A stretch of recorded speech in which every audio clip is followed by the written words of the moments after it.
Hello, so treasured friends.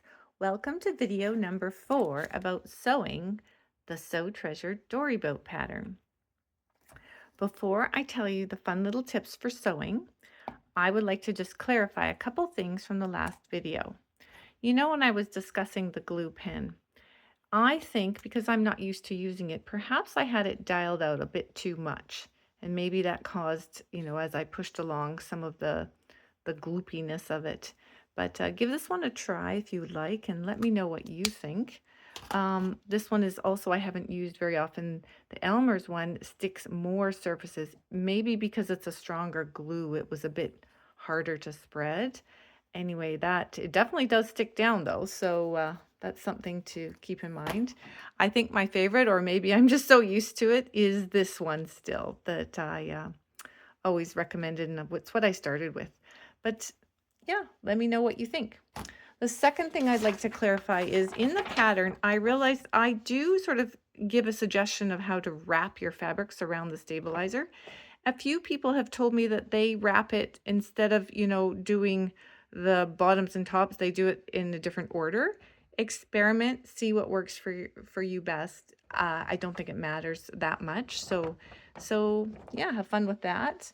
And the third thing I wanted to mention is when I was talking about ironing and pressing, because it's on my desk and I didn't want to turn it on, I didn't have the steam turned on. But when I am ironing, I do use steam when I'm pressing down on these shapes that are sandwiched between a layer of fabric so that the glue doesn't get on my ironing board.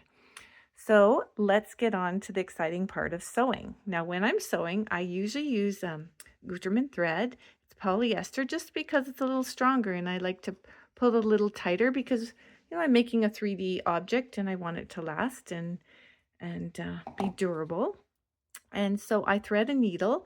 Now, I don't necessarily recommend a certain needle. I notice that I'm grabbing these, or maybe I just had these. These are the Clover, what does it say? Gold Eye Applique in size 9 and 10. That's an option. I also have noticed that I've grabbed some of these, John James Golden Glide Applique. I know my friend Lori Jo, she said her favorite is a Golden Glide Milner's. I think it was size 10 she said she likes. Experiment. You just don't want it too thick, too thin, too long, too short.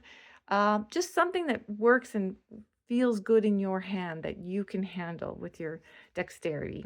So that's a little bit about needles. So basically, how do you sew this? You thread a single strand of thread, and it doesn't need to be too long. You don't need to be pulling this and trying to do your whole boat with one thread. Just do a little short piece and put a knot on the end. And how I do that is that old technique my mom showed me where you take your end, you turn it upside down and grab it with your thumb, wrap it around your needle 3 times and slide it down to the end, and it makes a little knot on the end. However you like to make it is fine, but that's what I do. And then the first thing I do is I want to secure this side boat to the top of the boat bottom. And I also want to secure a little bit here. It just makes it easier to whip stitch on a curve. So what you would do is you would match, let's see if I can show this, match these 2 points here. Is that showing?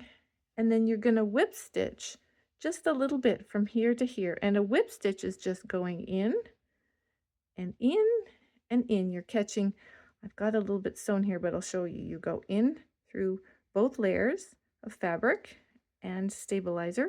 I'm not purposely trying to catch the stabilizer, but I think I do touch the top of it. But it's really just, you're just going in. Does that show? Like that?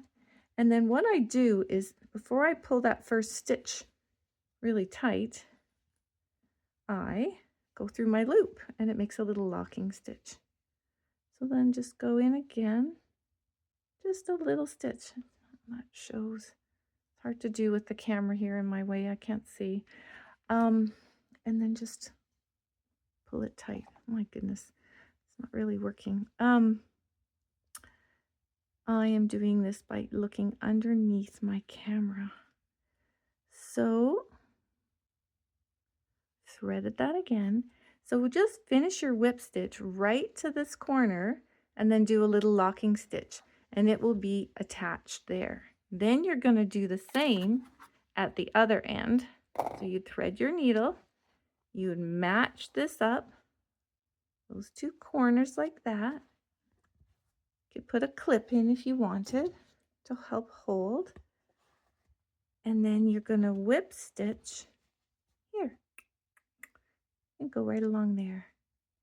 And once both those are down, it's very easy to pinch these edges together and whip stitch as you go along. And when you're finished, it'll look something like this. It's the purple boat I'm making.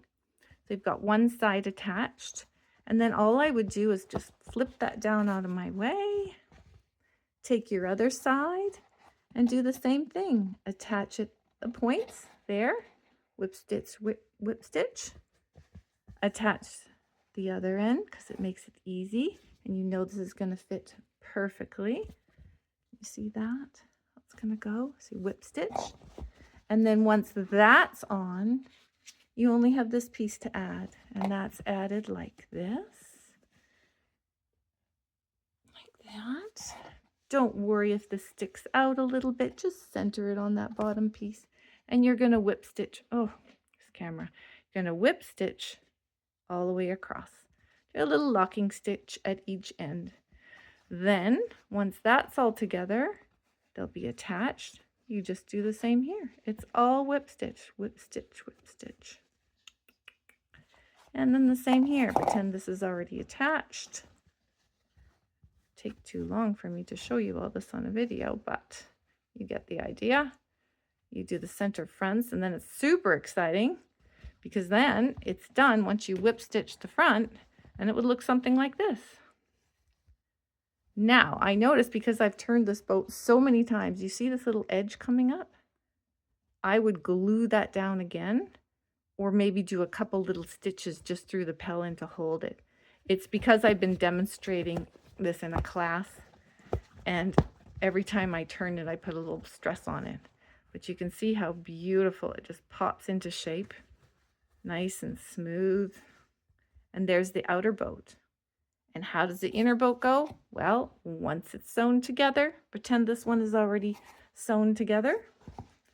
Guess what you do with it? You pop it in there, being all sewn together, of course. Pretend, and then you push it down so that these are even. You could even use clips, and you just whip stitch all along the top. And when you're done, it just looks smooth. It looks like one piece. It's indestructible. They're just lovely. And then you can decide if you would like to put any embellishments on. You can find lots of little things in fabrics that you could add or make to add to your boats. Like one day I looked everything with, what I thought might work, like, prints, like a sewing theme, a flower boat. A lot of these thread, they remind me of little floaties, these little old, I don't know what they are, thread tops, I guess. You just really have a lot of fun with things, whether you want to embroider on the fabric before you wrap it, or if you can embroider right through the pellin and fabric, if you have that. You can fabric transfer, you can add pins, things that you like. I think I showed this one early on, the little wreath. Anyway, they're just so much fun to make, and it's a wonderful portable project. So I hope you'll give the So Treasured Dory Boat a try, and I hope you have a lot of fun. Bye for now.